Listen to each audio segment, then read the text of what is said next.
What up, Instagram? How are you guys?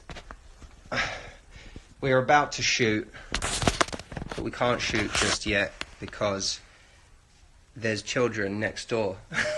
There's a school next door, and it's lunchtime for the children. So it's really noisy, and Jameson can't film, can you? Can't do it. Can't do it. All play, no work. So we're waiting right now to film. Hello to all of you. Gabby, Ayasa, Bia, Logibear 46, what's up? I have a question for you guys. Because we're looking at doing a video right now on something I think is really important, which is the time when we find ourselves waiting for a response from someone, and it puts people into that anxious waiting mode.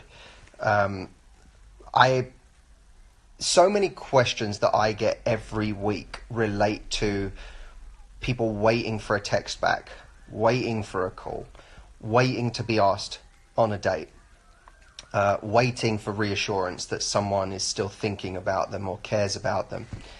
And I wanted to tackle it because I feel like it's so insidious, because that anxious waiting that we do is literally a way of ruining anything that you're doing right now.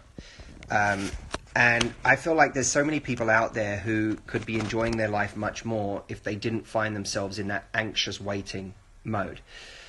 So give me a yes or a hell yes if you experience this, because I'm curious. I want to see if this video is something that's going to appeal to a lot of you.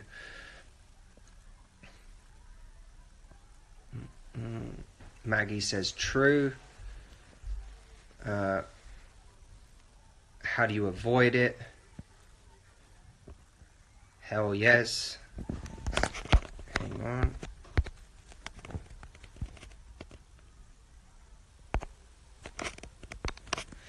on. Yes. Yep. Fiona says.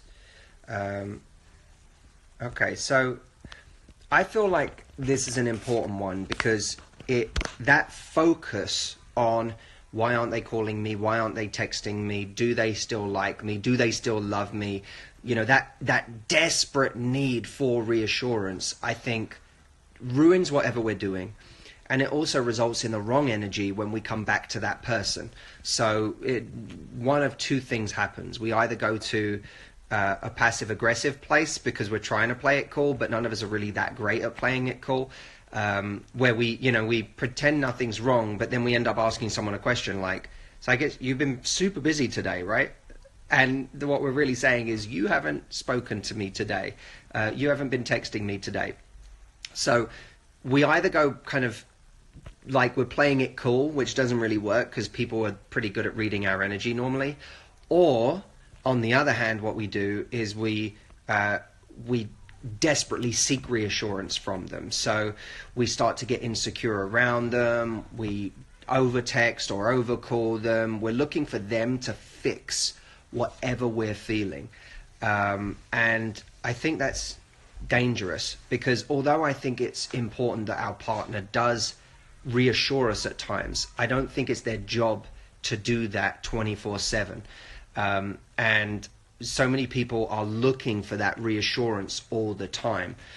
So I feel like there's so many people out there that if they had a better way of dealing with that, when they feel that anxious energy, if they had a way to channel that into something positive, something that would make them feel good, something that would enable them to bring a better energy to their partner, that would be really valuable. So do you guys feel like if I made a video about how to escape that anxious waiting and turn it into something more positive and bring a better energy the next time you speak to that person, do you feel if I made a video on that, that would be valuable? I'd love to know. T. Fulara says yes. Lindsay 1626, yes please. Linda says yes please. T. Fulara says I'm in that situation right now. Yes please, my exact state of mind at the moment, says Swan Sill. Margaret Kujawa says blah blah blah, go work out is my answer. Well, working out could be an answer. Is that directed at you? Oh, she's just telling me to go work out. Blah blah blah, go work out. I already did work out. Blah blah blah, go work out. Angela says yes, make a video please. Alright, cool. So a lot of you feel like this would be helpful. Okay, great. So I think we're gonna shoot this today. If these kids next door are ever actually gonna do any school. They need to grow up. What do they do at school? They're literally just outside. I don't think it's a real school. All right. Very good. All right, we're going to do something on this. You can expect it in the next week or so. But I think this is going to be... No, they can't expect it in the next week or so. All right, I'm going to give you I'm going to give you a clue now as to what this video is going to be about, because apparently it's not going to be released in the next week or so. It's going to be in the next couple of weeks. But here's where my head is going with this. It's not enough simply to be distracted. Because I think that distraction on its own doesn't cure us of our anxiety. It's kind of like, you've probably been in this situation before, or you have a friend who's in this situation where you go out with your friends to try and distract yourself, but then the whole time you're out with your friends, you're just checking your phone anyway. Right? So you end up looking every 3 seconds at your phone, and you're not present with your friends. You're not having a good time. You probably seem like you're in a bad mood to your friends. And so you're just not enjoying yourself. Your head is elsewhere. So I don't think that the answer to this is simply distraction. I think the answer to this is to have something deeper in your life that you can lose yourself in. To me, the people that appear to be very secure in relationships are not necessarily more confident than their partner. They simply have something that's important to them that they can lose themselves in if they're away from their partner. There is a hobby, a skill set, a work project, a sense of purpose or passion that when they're away from someone they care about, they can really go to that place and lose themselves in a project. And after an hour, they get this sense of richness and fulfillment and meaning in their life because they've lost themselves in something important. Not because they simply distracted themselves, because yes, distraction can work to crowd out someone that you're thinking about, but the goal is not simply to crowd out that person, because we all know that the moment you're not busy again, all of a sudden you go to that place. So it's more than distraction. Distraction is superficial, but figuring out something that gives you purpose, figuring out something that gives you meaning, and losing yourself in that takes you to a deeper place. And it really, it's going to sound kind of maybe a little deep, but it's true. I think that anything that connects us to life being important, to life being rich, to life being meaningful, reminds us that this person that we feel something about isn't the only thing that's important in the world. You know, we have a sense of purpose that's important outside of them, and I think that's really healthy in a relationship. So. And you could get this from different things. Like I think you could get this feeling simply from a good book, you know, from reading something that engages your mind, that makes you feel like you're learning, that makes you feel like you're, you know, somehow connected to something important in life, or you're enriching your mind.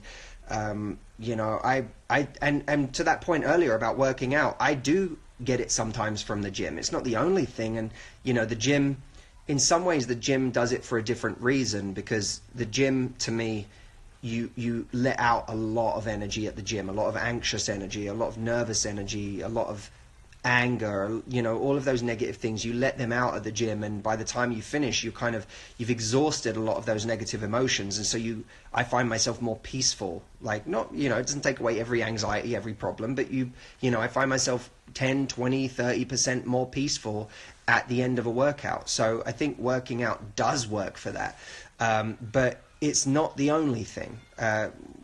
Rokia says the gym gives confidence. Yes, and that helps too. When you feel good in yourself, that brings you bring confidence to your partner or to the person that you're seeing right now. But I'm just big right now on this idea that we've got to have things in our life that give us meaning, that give us richness, that we can lose ourselves in. Because if, chances are you're attracted to people in life who have that thing, who are passionate about something, who have a sense of purpose and a mission in life. You find that attractive in other people. So the danger is that we're attracted to someone who has that.